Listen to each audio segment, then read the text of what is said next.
আবার অভিযুক্ত কেন্দ্রীয় বাহিনী।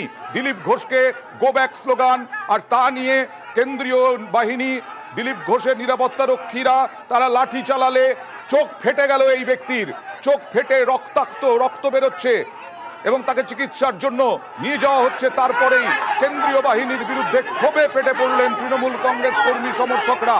আরো একবার ভেঙ্কটেশ্বর, তোমার কাছ থেকে জানতে চাইবো এই ভদ্রলোকের শারীরিক পরিস্থিতি কিরকম?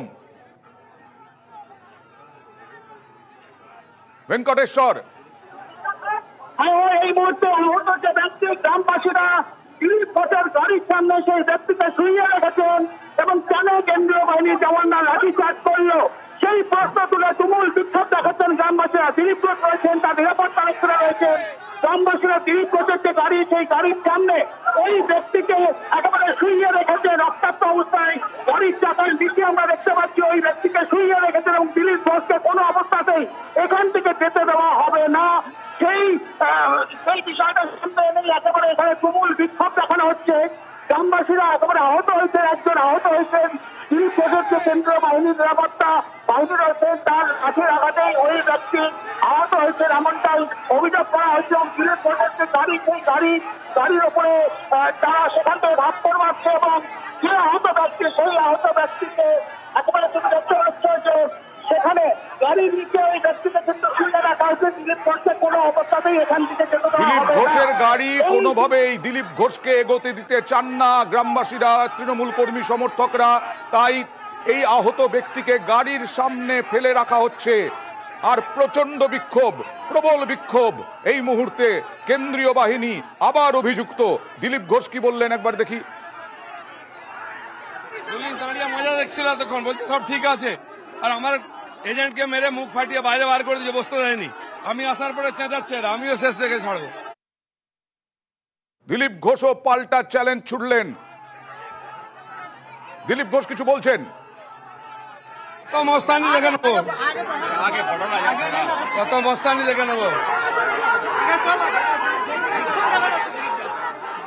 দিলীপ ঘোষ প্ল্যান, ওর নিজেরা মারামারি করেছে, দিয়ে দেখাচ্ছে আমাদের মেরেছে। কেন্দ্রীয় বাহিনীর জওয়ানরা বলছে লাঠি আঘাত দিয়ে আহত করেছে। ওই রকম লাঠি লাগে নাকি?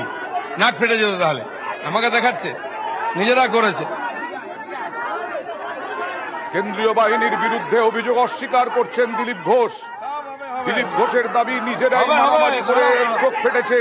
পাল্টা চ্যালেঞ্জ ছুটছেন বিক্ষোভকারীদের, পাল্টা চ্যালেঞ্জ ছুটছেন দিলীপ ঘোষ বিক্ষোভকারীদের। তাকে নিরাপত্তা বাহিনী আমাদের এজেন্টকে ঢুকতে দেয়নি, মেরে মুখ ফাটিয়ে দিয়েছে। তাকে বসাতে এসছিলাম, ঘিরে গন্ডগোল করছে। গ্রামবাসীরা নিজেরা মারামারি করছে, মুসলমান এলাকা। আমার প্রার্থীর, আমার এজেন্টের মুখ ফাটিয়ে দিয়েছে সকালে। কেন্দ্রীয় বাহিনীর জওয়ানরা কি লাঠি চালিয়েছে দিলীপ দা? না, কেউ লাঠি চালায়, নিজেরা মুখ ধাক্কি করে ফাটিয়েছে।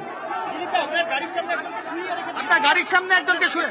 সব ড্রামা চলছে, দেখো না, সব ঠান্ডা করবো। সব ড্রামা হচ্ছে, নাটক পরিকল্পনা। এত লোক এলো কোথেকে? শাহজাহান শেখের মতো করা হয়েছে, লোক ডেকে রেডি করা হয়েছে। পাল্টা চ্যালেঞ্জ ছুটছেন দিলীপ ঘোষ। শাহজাহান শেখের বাহিনী এখানেও আছে, সব প্রি প্ল্যান, সব প্রি প্ল্যান, পূর্ব পরিকল্পিত বলছেন দিলীপ ঘোষ। চলছিল। আমার এজেন্টকে মেরে মুখ ফাটিয়ে দিয়ে বার করে দিয়েছে, ঢুকতে দেয়নি। হিন্দু পাড়ার লোকেদের রাস্তা দিচ্ছে না, তাই আমি এখানে এসেছি।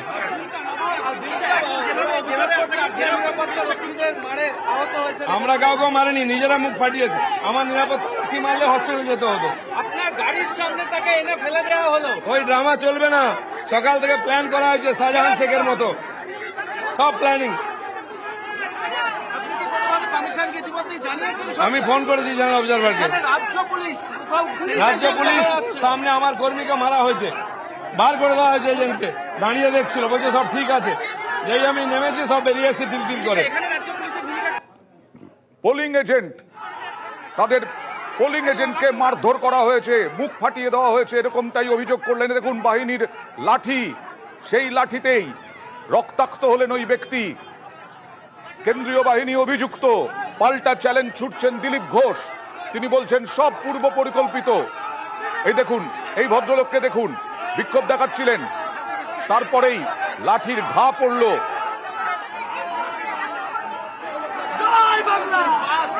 আমরা আসবো, এই খবরেই থাকবো। এটা